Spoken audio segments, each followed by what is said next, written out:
రైతు సోదరులకు నమస్తే. ఘనజీవామృతం తయారీ విధానాన్ని తెలియజేస్తున్నాను. 100 కేజీల ఆవు పేడకి 2 కేజీల బెల్లం, 2 కేజీల శనగపిండి, గుప్పెడు పుట్టమట్టి, తగినంత దేశవాళీ ఆవు మూత్రం.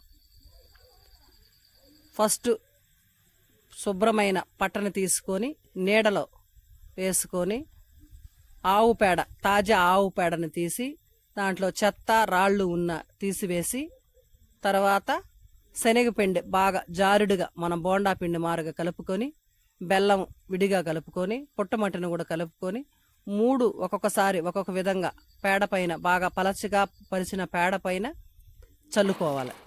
అవి చల్లుకున్నాక చపాతి పిండి మారిగా కలిపి ముద్దలుగా పెట్టుకోవచ్చు. పిడకల వేలగైనా తయారు చేసుకోవచ్చు.